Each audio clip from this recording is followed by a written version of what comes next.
चलिए देखिए 5 मिनट थोड़ा सा हम लोग देख लेते हैं कि कल की क्लास में हम लोग क्या क्या पढ़े थे। तो कल देखिए हम लोग जो पढ़ रहे थे कि पृथ्वी की गतियों के संदर्भ में, और उसी में एक गति के बारे में हम लोगों ने पूरा डिटेल पढ़ा था, और वो क्या था आपका घूर्णन गति से रिलेटेड है ना। क्या पढ़ा था हम लोगों ने?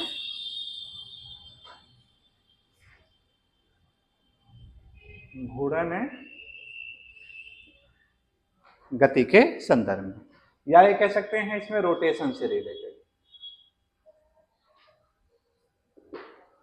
देखिए अगर रोटेशन की बात करें इसकी, या इसी को नाम दिया जाता था दैनिक गति भी कहा जाता था। इसकी वजह से क्या है, दिन और रात की कल्पना हो रही थी। ठीक, तो अगर इसके बारे में हम लोग देखें तो यूनानियों ने क्या था कि पहले इसी के बारे में बताया था कि पृथ्वी की एक गति होती है। वो कौन सी होती थी? घूर्णन गति होती है। यानी उन्होंने परिक्रमण गति के बारे में कभी नहीं बताया था। ये परिक्रमण गति के बारे में किसने बताया है? कॉपरनिकस ने पहली बार बताया, 1543 ईस्वी में बताया है। तो अब घूर्णन गति से रिलेटेड देखा जाए तो इसमें आपका अरस्तु का है विचार, प्राचीन में हुआ जाता है। इनके जो गुरु थे प्लेटो हैं, उनके विचार आ जाते हैं। ठीक, और फिर इसके बाद टालमी है, टालमी के भी विचार आते हैं इसमें। आधुनिक के समय में देखा जाए तो इसमें इमैनुअल कांट आते हैं, इमैनुअल कांट महोदय आते हैं, और लाप्लास महोदय आते हैं। कौन आते हैं? लाप्लास महोदय आ रहे हैं। और इसके बाद आपके फैकॉल्ट महोदय आते हैं, फैकॉल्ट महोदय आते हैं। ठीक, तो इतने लोगों का है जो कि पृथ्वी के घूर्णन गति से संबंध में है। ये यहाँ पे अगर अरस्तु प्लेटो की बात करें या टालमी की बात करें तो इन लोगों ने देखिए क्या बताए थे। प्लेटो ने बताया था कि जो पृथ्वी है वो बीच में है, यानी जियोसेंट्रिक के बारे में बताया। किसके बारे में बताए हैं ये? जियोसेंट्रिक के बारे में। मतलब क्या है कि पृथ्वी बीच में स्थिर है, केवल अपने अक्ष पर घूर्णन कर रही है। वो सूर्य उसके चारों ओर परिक्रमा करता है। इसी को जियोसेंट्रिक हाइपोथेसिस भी कहा जाता है, जो कि प्लेटो के द्वारा दिया गया था। अरस्तु इसको सिद्धांत के रूप में प्रस्तुत कर दिया जाता है, टालमी इसको और मान्यता दे देता है। ठीक, तो इसलिए कहा जाता है जियोसेंट्रिक थ्योरी किसने दी थी? तो कहीं कहीं आपको अरस्तु मिलेगा, कहीं कहीं आपको टालमी भी मिलता है। इमैनुअल कांट से देखिए ये क्या बताते हैं कि अगर कोई पिंड है अपने अक्ष पर घूर्णन कर रहा है, कोई पिंड है अपने अक्ष पर घूर्णन कर रहा है, अगर इसका वॉल्यूम बढ़ जाए, क्या हो जाए?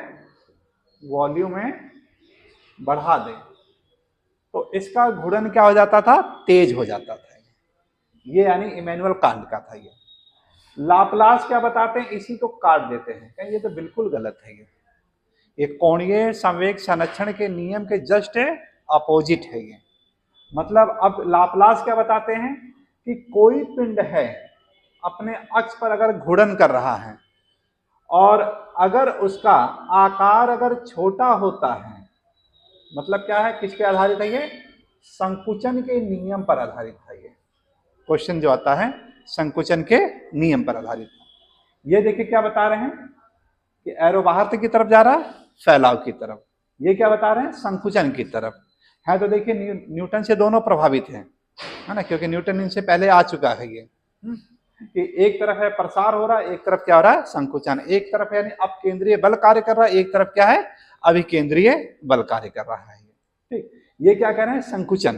तो संकुचन जब कर रहे हैं तो मतलब क्या हो रहा है कि इसका जो घूर्णन क्या हो जा रहा है? वो तेज हो जाता है।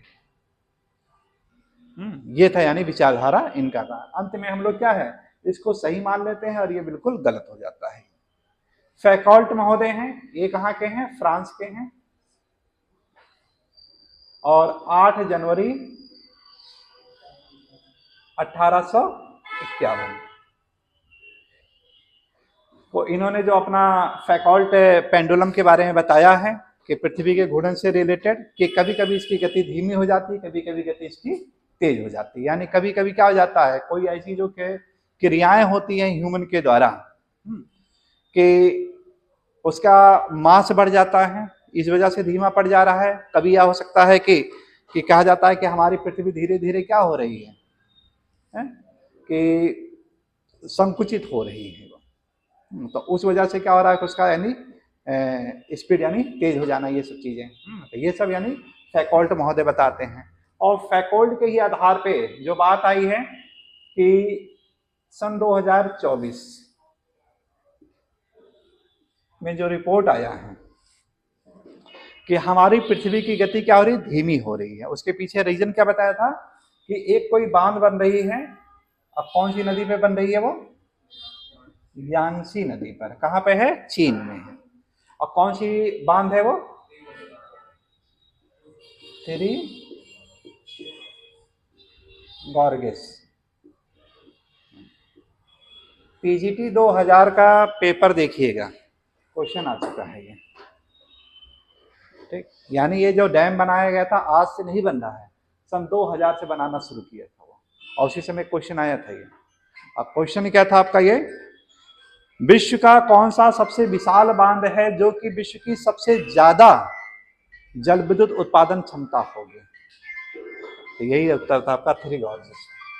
तो देखिए जब सन 2000 में जब ये बन रहा था तो वहां पे जब ये चर्चा का विषय बना है ये, तो अब वर्तमान में देखिए चर्चा है। तो इस समय भी क्या है, काफी प्रोबेबिलिटी है इसकी यानी पूछने की, कहीं ना कहीं क्वेश्चन इसे लपेटेगा जरूरी है कि इसकी वजह से जब बन के तैयार हुआ है तो इसका मास बढ़ा है उस पार्ट पे, इस वजह से उसका क्या है, रोटेशन यानी धीमा होना है। तो ये सारी चीजें इससे रिलेटेड थी। अब इन्हीं की विचारधाराओं को हम लोग क्या करते हैं, अपनी गैलेक्सी में प्रयोग कर देते हैं। कहाँ पे प्रयोग कर देते हैं? गैलेक्सी। यानी मतलब क्या है कि क्या कारण है कि इनको पढ़ना क्यों जरूरी है, क्यों पढ़ें। और सही बताएं कि अगर इनकी विचारधाराओं को सही से अगर आप कर लीजिए, 50 क्वेश्चन है जो आप रटते हैं, आप एक माइंड में सेटअप हो जाएगा, कभी आप भूलेंगे नहीं उसको। उसी में देखिए एक आता है जेम्स जीन्स महोदय आते हैं। कौन आते हैं? James Jeans. इन्होंने ज्वारीय परिकल्पना के बारे में दिया।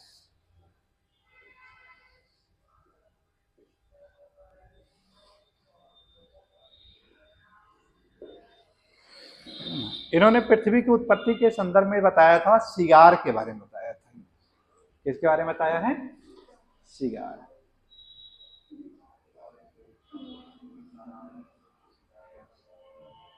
सिगार के बारे में, जो कि एक फिलामेंट था आपका ये, और वो हमारा आकृति कैसा था?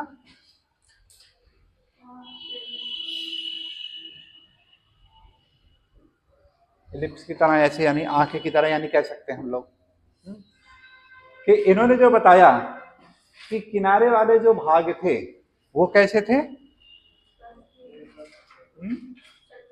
सकरे थे। और बीच वाले भाग कैसे थे? ब्रॉड थे। और इसी के आधार पर इन्होंने बता दिया कि जो किनारे वाले जो भाग थे सकरे थे, वहां पे जो ग्रहों की उत्पत्ति हुई है छोटे छोटे हुए, और बीच वाले कैसे हुए? काफी बड़े बड़े हुए। फिर यहाँ पे क्या हो रहा, आकार इसका फिर घटता हुआ नजर आता है। तो इस तरह से ये बताने का प्रयास कर रहे हैं। या थोड़ा सा इसको और इसको करें तो कुछ है,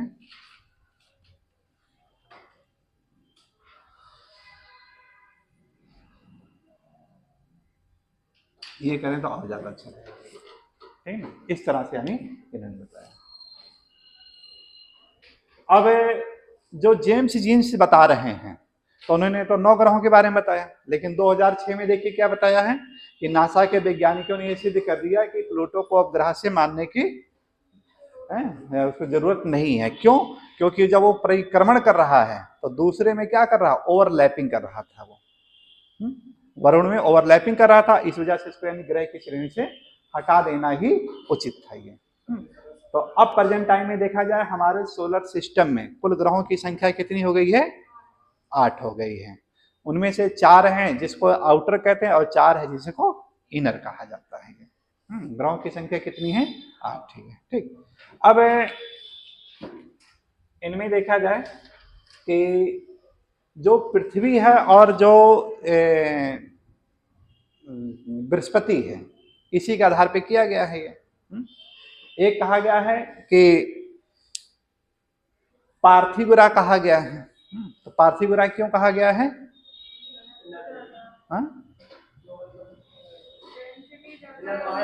हाँ, चट्टानों से बने हैं, है ना। पृथ्वी के समकक्ष ठोस पदार्थों से बने हैं, चट्टानों से बने हैं, घनत्व क्या उनका ज्यादा है, ये सब चीजें। हाँ, इस चीज वजह से क्या नाम दे दिया गया इनका? पार्थिव ग्रह कह दिया गया है। तो एक इसी में देखिए कि आपका पार्थिव यानी पृथ्वी से ले लीजिएगा। तो मतलब क्या है कि जो शुरुआत में है आपका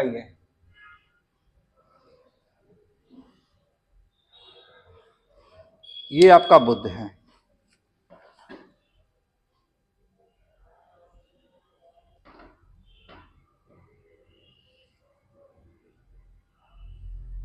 ये क्या आपका बुध हो गया। बुध के बाद दूसरा जो आपका है यहाँ पे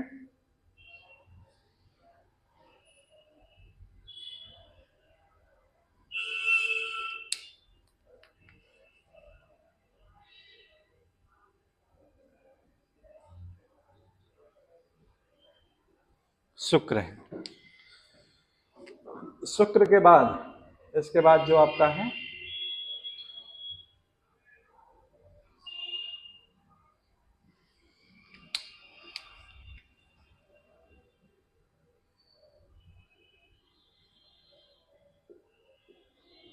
पृथ्वी है। और पृथ्वी के बाद फिर क्या आ जाता आपका?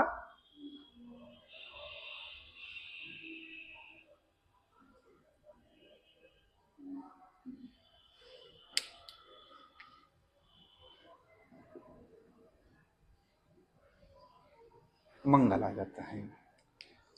और मंगल के बाद देखा जाए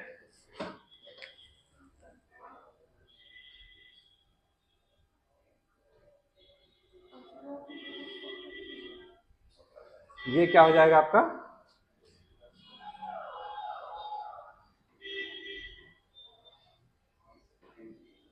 बृहस्पति हो गया। बृहस्पति के बाद फिर क्या हो जाएगा आपका?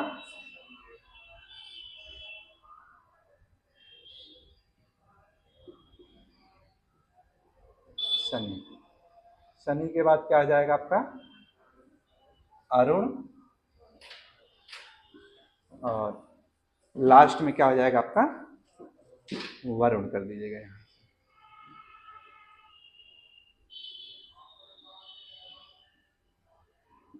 तो इस प्रकार यानी ये 8 यानी ग्रह ये हो गई है।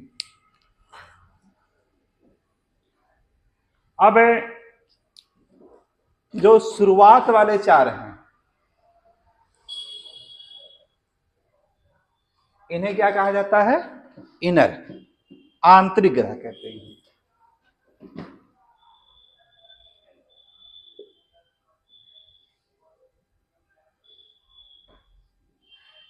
आंतरिक ग्रह। दूसरा क्या नाम है इसे कहा जाता है? पार्थिव ग्रह कहा जाता है। क्या नाम दिया जाता है? पार्थिव ग्रह कहते हैं। और यहां से लेकर के इस वाले पोर्शन को क्या कहते हैं हम लोग? बाह्य ग्रह या जोवियन।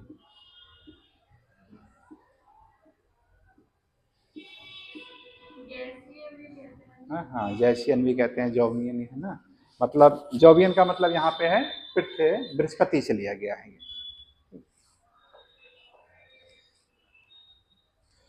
अब पार्थिव देखिए कहने का मतलब क्या था कि इनकी जो संरचना है पृथ्वी के समान है, यानी चट्टानों के रूप है। जोनियन मतलब क्या है? यहाँ पे बृहस्पति के मास से लिया गया है कि जैसे बृहस्पति का जो मास है उसके अकॉर्डिंग क्या है इनका मास यानी ज्यादा है, और इस वजह से ये रखे गए हैं ये चीजें। अब यहाँ पे जेम्स जीन्स देखिए क्या बताते हैं, इनके आकार के बारे में ही बताते हैं कि जैसे आकार की बात करें तो क्या हो रहा है आपका ये इस तरह से, यानी इधर आपका है बढ़ता हुआ है, फिर आपका है घटता हुआ है ऐसे। तो इससे क्या हो रहा है कि इन्होंने ग्रह के क्रम के बारे में बता दिया है। इसी वजह से क्या हो जा रहा है कि इनकी ये परिकल्पना और ज्यादा महत्वपूर्ण हो जाती है कि ये वर्तमान में काफी ज्यादा प्रासंगिक हो जाता है ये। और यहीं से देखिए जो क्वेश्चंस आपके आते हैं कि पृथ्वी को सूर्य के दूरी के आधार पर ग्रहों का क्रम पूछा जाता है तो, और दूसरा क्या पूछा जाता है, आकार के आधार पर ग्रहों का क्रम पूछा जाता है। एक है आपका सूर्य से दूरी के आधार पर कि कितनी कितनी दूरी पर वो है आपके।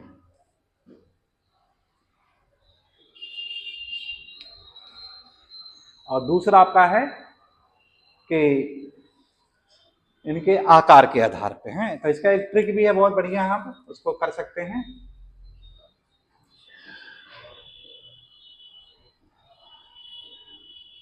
बसपा की मायावती सेब खाती है, जाहिर सी बात है। बसपा की जो मायावती है सेब खाती है, इसीलिए काफी हट्टी कट्टी भी है। ठीक, तो वाह से देखिए क्या हो जाएगा आपका, बुध हो जाएगा। सा से क्या हो जाएगा आपका, शुक्र। पा से क्या हो जाएगा आपका, पृथ्वी। की को साइलेंट करिएगा, माया में पहला वर्तन लीजिएगा, मंगल। वती में बृहस्पति हो जाएगा आपका, और एस से क्या हो जाएगा आपका, शनि। ए से क्या हो जाएगा आपका, अरुण। और वी से क्या हो जाएगा, वरुण। ठीक ना। तो इस तरह से देखिए एक कहानी आपको ये क्लियर हो जाता है कि यहां पर जो इनका क्रम है वो क्रम आप इस ट्रिक के द्वारा हो जा रहा है। दूसरा जो पूछता है इनका आकार के आधार पे,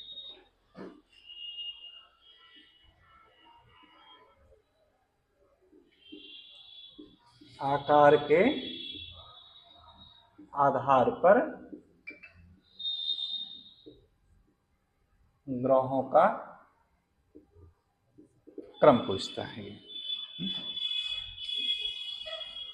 तो इसका भी देखिए ट्रिक है, उसको भी याद कर लीजिएगा इसको बढ़िया से कि मेरे पति शनि की आबरू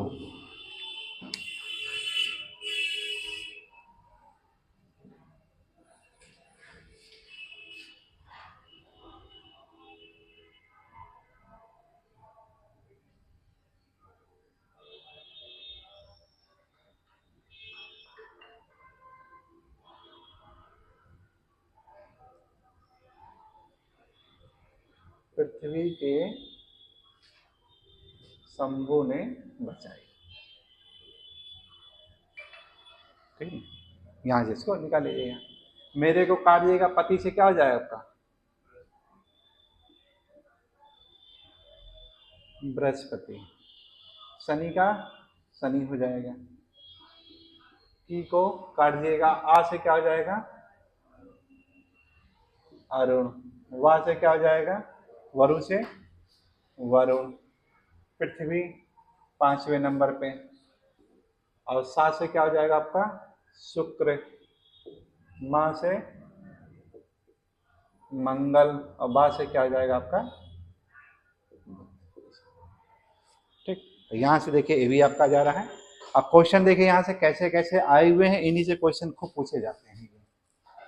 4 आपको दे दिए जाएंगे और कह दिया जाएगा कि इनका यानी क्रम बताने के लिए दे दिया जाता है।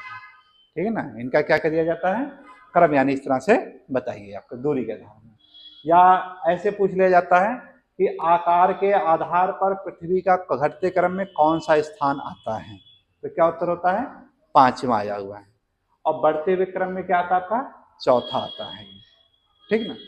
या ये दे दिया जाता है कि निम्नलिखित में से कौन कौन से ग्रह हैं जो कि पृथ्वी से छोटे हैं, तो शुक्र, मंगल और बुध छोटे हैं। कौन कौन से बड़े हैं? तो बृहस्पति, शनि और अरुण और वरुण क्या आ जाते हैं? इनसे ये बड़े आ जाते हैं ये, ठीक। या कोई से भी 4 ग्रह दे दिए जाएंगे और कह दिया जाएगा कि इनको आप क्या करिए कि आकार के आधार पर इनको घटते क्रम या बढ़ते क्रम में व्यवस्थित कर दीजिए, ठीक ना। एक ये पूछा। दूसरा देखिए, एक और आपका जो पूछा जाता है कि पृथ्वी से दूरी के आधार पर ग्रहों का क्रम बताइए। क्या पूछा जाता है? तीसरा आपका यहां से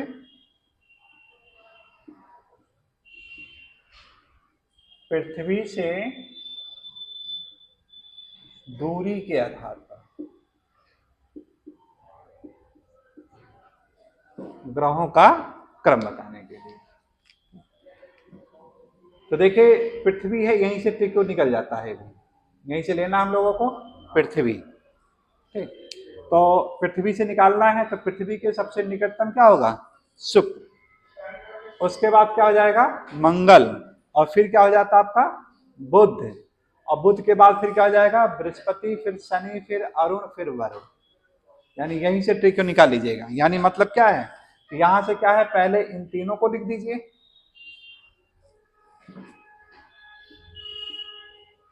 शुक्र, मंगल, बुध, पृथ्वी, सॉरी बृहस्पति,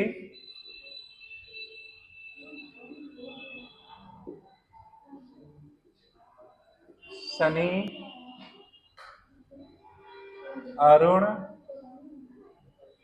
वरुण, ठीक ना। ये इनका एक क्रम हो जाता है, ठीक। इनको ऐसे नोट करके ऐसे बना लीजिए इसको, ये चार्ट, ठीक। कि इनके यानी दूरी के आधार पे सब क्रम से ले लेते हैं।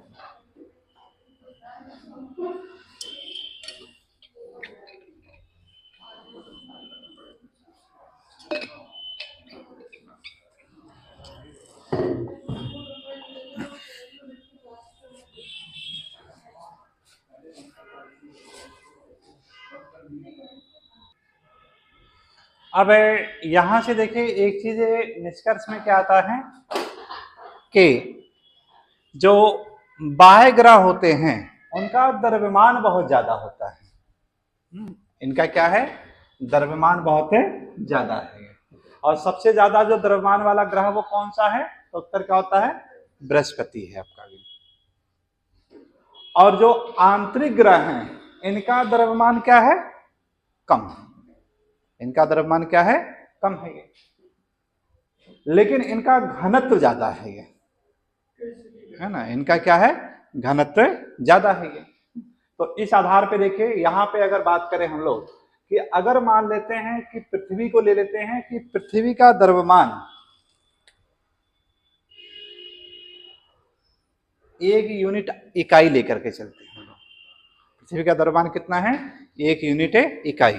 तो वहीं पे देखिए, जो बुध है आपका वो कितना हो जाता है? 0.05।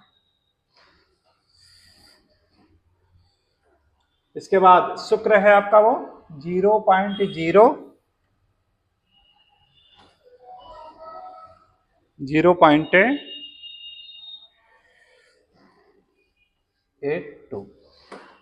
ये इसका जाता है। मंगल की बात करें हम लोग तो मंगल का जो द्रव्यमान है 0.11 है, 0.11। तो इस आधार पे देखिए क्या हो रहा है कि जो पार्थिव ग्रह होते हैं इनका द्रव्यमान क्या है? बहुत ही कम है एक तरह से। और जो बाह्य ग्रह हैं इनमें देखा जाए तो इनका द्रव्यमान क्या है? बहुत ही ज्यादा। और सबसे ज्यादा द्रव्यमान किसका है? तो उत्तर क्या होगा? बृहस्पति का है। तो टोटल इसका कितना आ जाता है? 318।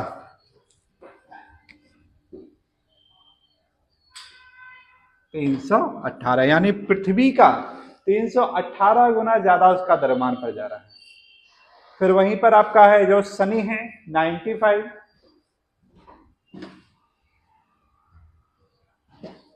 अरुण की बात करें हम लोग तो इसका 15। वरुण की बात करें तो इसका क्या है? 17। तो किससे रिलेटेड हो गया आपका ये? द्रव्यमान से रिलेटेड आपका ये।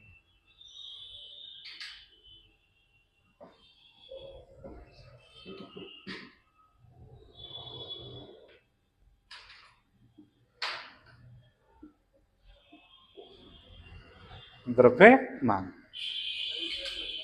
है।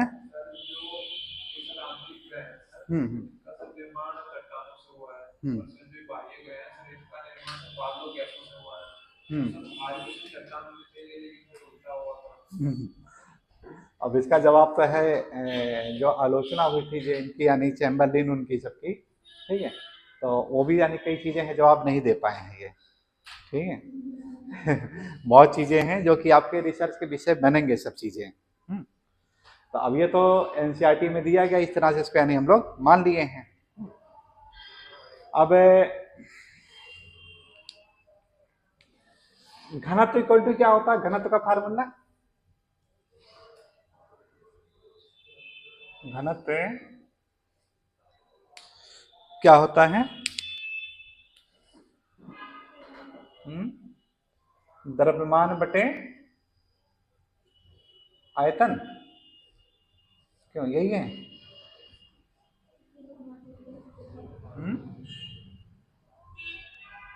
द्रव्यमान बटे क्या है? आयतन। क्या है? द्रव्यमान बटे आयतन। अब जो आपका जो उत्तर है अब यहाँ पे देखें निकल जाएगा आपका,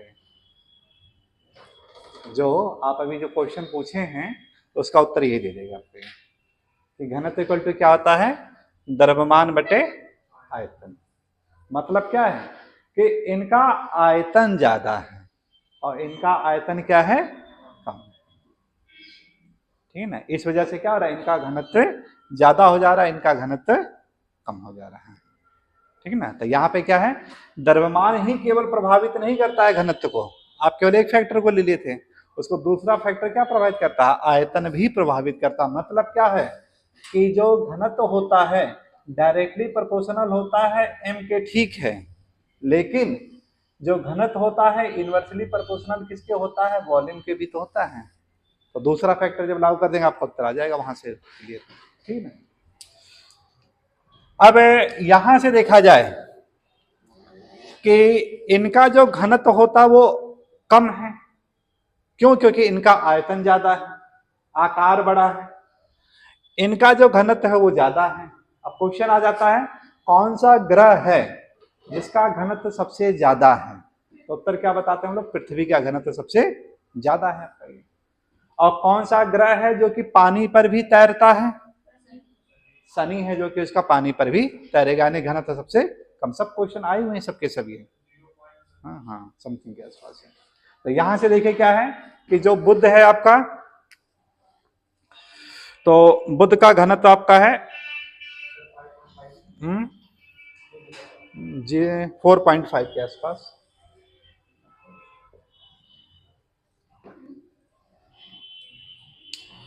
और शुक्र है आपका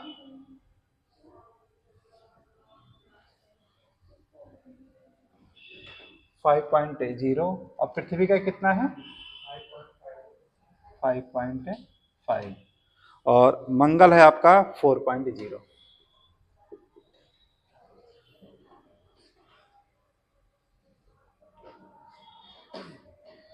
और यहां से देखा जाए जो बृहस्पति है इसका घनत्व है 1.3,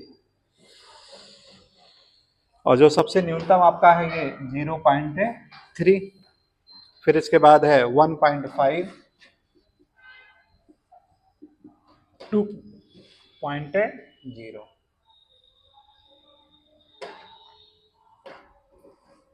2.0।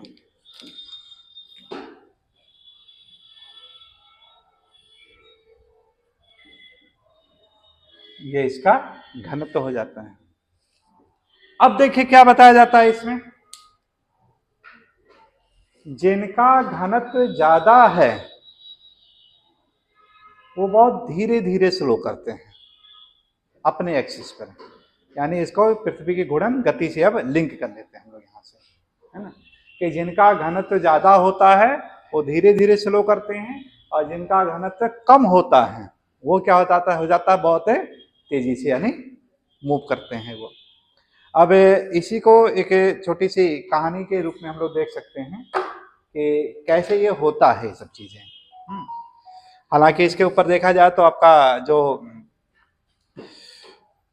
कहीं ना कहीं जो न्यूटन का जो ग्रेविटेशनल फोर्स होता है वो कहीं ना कहीं काम करता है वो। जैसे आमतौर पे हम लोग देखें कि जैसे कोई सड़क ऐसे जा रही हो इस तरह से ऐसे जा रही हो, तो जाने के बाद देखिए क्या है, अगर आपको इधर मुड़ना है राइट हैंड साइड ऐसे मुड़ना है तो परिणाम क्या देखिए क्या होगा, देखा होगा आप लोगों ने, इधर जो होगा आपका ये स्लोप इस तरह से हो जाएगा ये, यानी इधर ऊंचा उठा होगा, इधर क्या होगा आपका ढाल हो जाता है। कभी भी देखिएगा है ना, कहीं भी हाईवे पे अगर आप देखेंगे तो क्या होगा कि ऐसे जब दाहिने तरफ मुड़ना होगा तो दाहिनी ओर क्या होगा आपका स्लोप हो जाता है वो। क्यों ऐसा किया जाता है? हाँ, एक एंगल चाहिए मूवमेंट है ना। और सुपरलेक्स जो होता है इस तरह से, और क्या हो सकता है कारण, गुरुत्व केंद्र भी बनता होगा कुछ। कि मतलब क्या होगा कि जब भी यानी इस तरह से अगर स्लोप दे दिया जाता है तो क्या होगा कि जो गुरुत्व केंद्र है आपका दाहिने वाले पहिए पे बनता है, जो फ्रंट है ना, इधर इधर यानी ड्राइवर बनाता है। तो परिणाम क्या होता है कि यहीं से एक रिफ्लेक्शन फोर्स लगता है बाहर की तरफ, और रिफ्लेक्शन जो फोर्स होता है वो क्या करता है, बाहर के पहियों को तेजी से मूवमेंट कर देता है वो, और अंदर वाले पहियों को क्या करता है, धीमा कर देता है। क्यों? क्योंकि अगर ऐसा वो नहीं करेगा तो गाड़ी क्या जाए पलट जाती है। बहुत से ऐसा देखा मोड़ पर अक्सर है, लोगों को गिरते हुए देखा होगा। वो इसी वजह से है कि जो गाड़ी बनाई जाती है एक यानी मोमेंटम होती है, गति होती है, उस गति से क्या एंगल पर उसको मुड़ना होता है। कभी कभी ज्यादा जब बैलेंस नहीं हो पाता है तो गाड़ी पलट भी जाती है वहां पे वो। इसीलिए कहा जाता है मोड़ पर हमेशा क्या करिए, गाड़ी को स्लो कर लीजिए ताकि उस एंगल के अकॉर्डिंग क्या है अपने आप को मोड़ लीजिए आप। तो यहाँ पे जानते हैं कि सब लोग के गलतियां तो पढ़े लिखे हो ही नहीं ज्यादा सब, तो गलतियां तो करना स्वाभाविक है। तो इसलिए सरकार क्या करती है, जब भी सड़क बनाती है तो क्या करती है, यहाँ पे ऐसे मोड़ देती है ये। अब यही चीज बिल्कुल सेम देखिए अपने यहाँ पर भी ऐसे लागू हो जाता है ग्रहों में, कि जो आंतरिक ग्रह होते हैं वो क्या करते हैं कि बिल्कुल यही कंडीशन है कि यहाँ पर इनको धीरे धीरे मूव करना रहता है, और इनको क्या होता है तेजी से यानी चक्कर लगाना रहता है ये। तो क्या होगा कि यहाँ से एक रिफ्लेक्स एंगल यानी बाहर की तरफ यानी क्या होगा आउटर फोर्स लगता है, और इनको क्या होगा काफी तेजी से मूवमेंट कर देते हैं। अब इसी को हम लोगों के बाबा हैं तो उनसे एक दिन ऐसी कहानी सुनने को बड़ा अच्छा मिला। कहें ये सब क्या है, ये सब तो बहुत आसान है सब चीजें, ये विज्ञान क्या कह रहे हैं। अरे हम लोग जब खेत ओत में है, खेत ओत में क्या है ये सब तो लागू करते हैं। कहें वो कैसे? क्या हम लोग जब बरधा उधा जोतते थे तो वहां पे दो तरह के बरधा लेते थे। बरधा मतलब बैल। अब देखिए कहानी उनकी सुनिए, साइंस में बिल्कुल नहीं पढ़े थे लेकिन बिल्कुल साइंस इसी पे पूरा आधारित था उनका। ये कहें दो तरह के बैल होता है, एक ही दाहिना होता था एक ही बामा होता था। और एक तरफ है एक तो छोटे काठी को लगाया जाता है, एक है आपका बड़े काठी का लगाया जाता था। एक है जो कि कद में छोटा होता था, एक कद में बड़ा था। अब तो बैल नजर नहीं आते हैं इसलिए थोड़ा दिखाई नहीं देता है ना। लेकिन आज से 20 साल पहले की बात है जब बैलों से जुताई होती थी, तब देखिए क्या हो रहा था कि ये कहानी आपको बिल्कुल सही मिलती है कि एक होता था छोटे काठी का, एक होता था बड़े काठी का। जैसे देखिए आपको अगर जो आउटर साइड होगा तो आउटर साइड हमेशा क्या था बड़े काठी को लगाया जाता था, और इनर साइड भी क्या छोटे को लगाया जाता था। तो होता क्या था कि उसी कहा जाता था एक ही जो बरधा था बैल था वो बहुत सुस्त था वो। एक ही क्या होता बहुत सुस्त होता है, एक ही क्या होता बहुत फरहार होता है। तो जो छोटे काठी का होता है जिसका पैर छोटा छोटा होता था बहुत धीरे धीरे चलता था, उसे कहते सुस्तावा बरधा कहते थे। और एक ही जो है जिसका पैर लंबा लंबा होता था उसे कहा जाता था फराहर, यानी कहा जाता, बहुत तेज तेज चलता था वो। और जब कभी इस लोगों को लोग नहीं समझ पाते थे, कभी देखे जुताई के समय क्या हो जाता था कि बरधा बैठ जाते थे वो, और किसान क्या मारता रहता था, उठते नहीं थे वो। कारण क्या था, इनका बैलेंस वो बना नहीं पाते थे, थक जाता था वो, नहीं आउटर वाला, तो बैठ जाता था बेचारा, वो क्या करे, कितना वो करे वो। तो इसलिए जो समझदार लोग होते थे, हमेशा जो बैल जब खरीदने जाते थे क्या करते थे, इसको मार्केटिंग में ऐसा किया जाता था, इस तरह से दिया जाता था ऐसे बच्चे को। तो अब देखिए, जब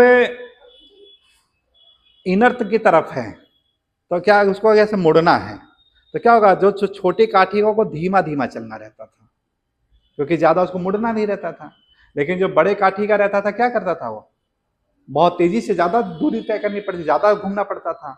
लेकिन परिणाम क्या होता था, जो लोड होता है पूरा का पूरा, वो इनर वाले के ऊपर आ जाता था, और आउटर वाले को क्या हो जाता, लोड कम होता था वो, इसलिए लोग काफी तेजी से चला जाता था, मूव कर लेता था।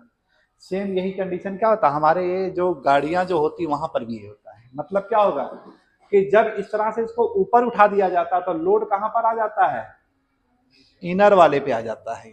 इस वजह से स्पीड क्या हो जाती है, इसकी धीमी हो जाती है। और इसी को न्यूटन ने बता दिया है कि वो क्या करता है, एक फोर्स लगाता है जो रिफ्लेक्ट करता है आउटर वाले को, यानी बढ़ा देता है। तो कुल मिलाकर के देखिए निष्कर्ष क्या निकला कि ऊपर वाला जो बाहर वाला जो पहिया होता था फ्री हो जाता था वो क्या हो जाता था, फ्री हो जाता था, और इस पे लोड आ जाता था, ये क्या हो जाता था, स्लो हो जाता था ये। तो यार बड़ा अच्छा कहानी है ये, तो बहुत बढ़िया है बैल के हिसाब से है? हाँ हाँ बिल्कुल, हाँ हाँ हाँ, उसी को रहता है। तो जैसे देखिए, जब सीढ़ी उड़ी पे कुछ लेकर के चलना होता है, तो कुछ होते हैं ज़्यादा ओवर एडवांस बनते हैं, ठीक है ना, तो चढ़ते समय क्या होता है, वो आगे हो जाता है वो, और परिणाम क्या होता है, लोड किसके ऊपर आ जाता है, नीचे वाले पे आ जाता है वो। और अगर दमखर नहीं हुआ वो, तो परिणाम क्या होता है वो कि लेके बैठ भी जाता है वो, और उतरते समय क्या हो जाता है, यही हो जाता है, जो नीचे वाला रहता है उस पर लोड यानी ज्यादा। तो यहाँ पे समझदारी क्या हो जाती है कि अगर पेरेंट्स भी समझदार होते हैं तो बच्चों को लोड वोड करने के लिए करते हैं, तो क्या होता है, जो लंबा होता है उसको यानी नीचे की तरफ करते हैं, और चढ़ते समय जो आगे रहेगा उसको छोटे को कर दिया जाता है। तो इसे सॉरी, लंबे वाले को आगे कर दिया जाता था, है ना। तो इस तरह से क्या करते थे, उसको बैलेंस करने का प्रयास करते थे। तो ये व्यवहार में भी काफी ज्यादा ऐसा दिखाई देता है सारा चीज, बहुत सारा ये सब दिखाई देता है इस तरह से ये, ठीक। और देखा जाए कि बहुत से ऐसे एग्जाम्पल मिलेंगे, 100 यात्रा के समय मिलता है कि पता चला कि एक होता है बच्चा है जो कि कंधे पे इतना लोड हो जाता, थक जाता है बेचारा वो, और जहाँ पे मुड़ना रहता है वहीं पर आता है ये कंडीशन कि जो आउटर वाले होते हैं उनको क्या हो जाता है, यानी ज्यादा चलना रहता है, उधर का लंबे इधर छोटे हैं, तो परिणाम क्या होगा, एक थक जाएगा वो, तो इसलिए वहाँ कंधे भी यानी बदलते हैं सब चीजें, है ना। तो ये भी सब चीजें अब चूंकि परंपरा है, निभानी पड़ती सब चीजें, है ना। तो कहने मतलब ये सारा चीज जो बनाया गया है सब चीजें कहीं और कुछ नहीं है, जेम्स जीन्स और ये सब जो आपके कांट वांट महोदय सब बता रहे हैं, ये सब क्या है, सारी व्यवहारिक चीजें हैं, और यही व्यवहारिक क्या है, साइंस के रूप में आपका प्रयोग के रूप में सही पाई गई सारी चीजें हो गई। तो परिणाम देखिए क्या हुआ कि इनका जो मूवमेंट होता है, इतना जो अक्ष पर जो घूमती है ये क्या होगा, बहुत धीरे धीरे घूमती है। यहाँ पे देखिए क्या होगा कि जो इनका जो अक्षीय घूर्णन होता है, ये कितने समय में लगा देती है, लगभग 57 दिन के आसपास, 57 या 58 दिन के आसपास पड़ते हैं कि इसका एक घूर्णन यानी पूरा हो जाता है। मतलब क्या हो जाएगा कि यहाँ पे 29 दिन का दिन होता है, और 29 दिन की क्या हो जाएगी, रात होती है लगभग आपका। कहाँ पे होती है, बुध पर हो जाती है।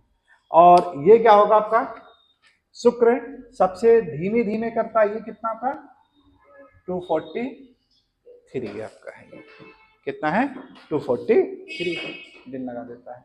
पृथ्वी कितना लगा देता है, एक दिन लगाता है, या 24 घंटे कह सकते हैं हम लोग, है ना, एक दिन या 24 से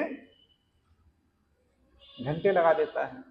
ये कितना लगाता है 24 समथिंग, यानी थोड़ा सा बढ़ जाएगा आपका 24.6 आवर्स लगा देता है ये। और जो बृहस्पति होता है वो आपका है 9.8, जो कि बहुत तेजी से यानी घूर्णन करता है ये।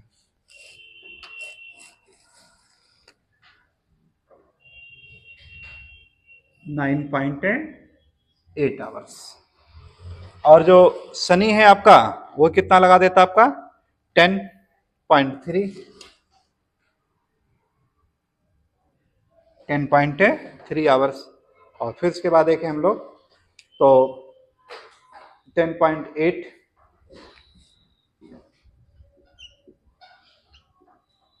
और फिर लास्ट में आपका है 15.6। कितने घंटे ये? अब क्वेश्चन देखिए आया है कि कौन सा ग्रह है जो अपने अक्ष पर बहुत धीरे धीरे घूर्णन करता है? तो उत्तर क्या होगा आपका? शुक्र है ये।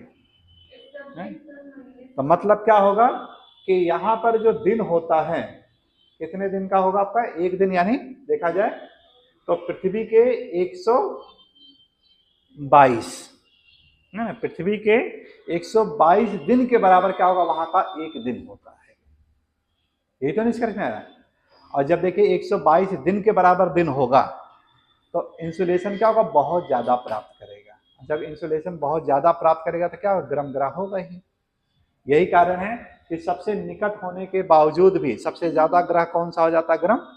ये हो जाता है। एक तो कारण ये हो जाएगा दिन बड़ा है, और दूसरा क्या आपका है कि CO2 और सल्फ्यूरिक एसिड की मात्रा बहुत ज्यादा होती है। ये सूर्य की किरणों को ऑब्जर्व कर लेती है, जिस वजह से क्या हो जाता है? ये pressure cooker of the solar system कहा जाता है।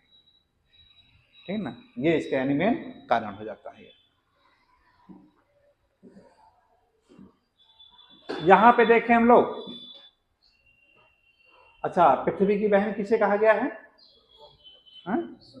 शुक्र को कहा गया है। क्यों कहा गया है? हाँ, आकार के लगभग यानी देखा जाए तो एक तरह से, और का घनत्व भी लगभग यानी समरूपता एक तरह से रहता है। और कौन सा ग्रह है जो कि अपने अक्ष पर बहुत तेजी से घूर्णन कर लेता है? बृहस्पति है। बृहस्पति अगर ना दिया रहे तो फिर शनि आ जाता है। तो मतलब देखिए क्या है 9.8, 10.3, 10.8, 15.6, यानी इनका रोटेशन इस तरह से हो जाता है। अब दे दिया जाता है 4, पीजीटी में आया था क्वेश्चन आपका, आया था 2016 वाले में। 4 ग्रह दे दिए गए थे, उनको घूर्णन के आधार पर घटते क्रम में व्यवस्थित कर दिया गया था, घनत्व के आधार पर दे दिया गया था। बहुत इंटरनल करके पूछा गया था ये। तो यहां से देखिए क्या हो रहा है कि अगर इनका निकालना चाहें तो आसानी से ये आपका क्रम आपका ऐसे मिल जाता है। बिल्कुल सही आपका ये। पृथ्वी है, पृथ्वी का तो याद ही रहेगा आपका ये, और पृथ्वी के समकक्ष आपका ये रह जाता आपका, इसका है। ठीक है, और सबसे यानी तेज आपका धीमा धीमा देखा जाता है ये है ही है, उसके बाद क्या आपका ये है। इनका भी आंतरिक वाले का भी यानी आपका निकल आता है आसानी से। घनत्व की बात करें हम लोग तो घनत्व में देखिए क्या है कि सबसे ज्यादा घनत्व आपका किसका है? पृथ्वी है। पृथ्वी के समकक्ष ही आपका क्या आ जाता है? शुक्र का लगभग आ जाता है। फिर उसके बाद है आपका बुध का है, फिर आपका मंगल आज आपका है। यानी इस तरह से ये आ गए, और फिर आपका ये, और फिर ये आ जाता है। यहाँ से देखिए क्या हो रहा है कि सबसे न्यूनतम आपका ग्रह किसका हो जाता है? आपका शनि का आ जा रहा है। शनि के बाद फिर देखा जाए तो आपका है बृहस्पति का है। बृहस्पति के बाद फिर अरुण है, फिर आपका वरुण हो जाता है।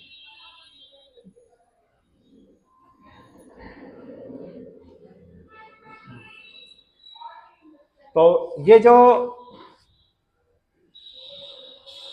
लाइन में ये क्या है आपका? ये किसके आधार पे है? ये घूर्णन के आधार पे। और यही आपका आजकल का चैप्टर भी था कि पृथ्वी का घूर्णन, और उसी पृथ्वी के घूर्णन के आधार पे हम लोगों ने क्या किया कि इन ग्रहों के घूर्णन के बारे में देख लिया गया। हो गया। इसके बाद देखिए जो आपका था परिक्रमण से रिलेटेड है आपका, है ना, कि परिक्रमा की बात करें कि जो ग्रह, अभी इसमें देखिए केपलर का नियम लागू होता है। केपलर क्या बताते हैं कि टी स्क्वायर डायरेक्टली प्रोपोर्शनल ए क्यू बताते हैं। ये पढ़ा है कि नहीं आपने? है, इसको भी थोड़ा देखिए।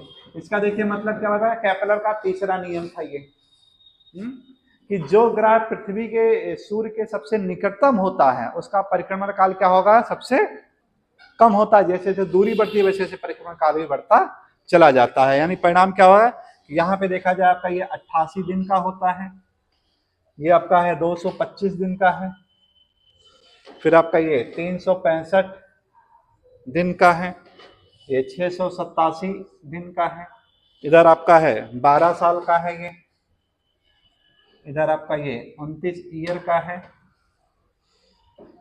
और फिर आपका है ये 84 ईयर, और ये 165 है ईयर।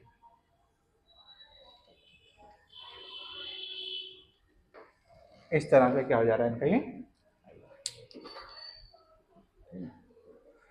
तो ये सारी चीजें यानी इनके परिक्रमा है। अब ये वाला जो चैप्टर है यही आपका अगला चैप्टर हो जाएगा, परिक्रमण गति से रिलेटेड आगे जो हम लोगों को पढ़ना रहेगा। परिक्रमण, तो हेडिंग डाल करके छोड़ देंगे आप लोग, क्या करेंगे, परिक्रमण गति से, ठीक है ना।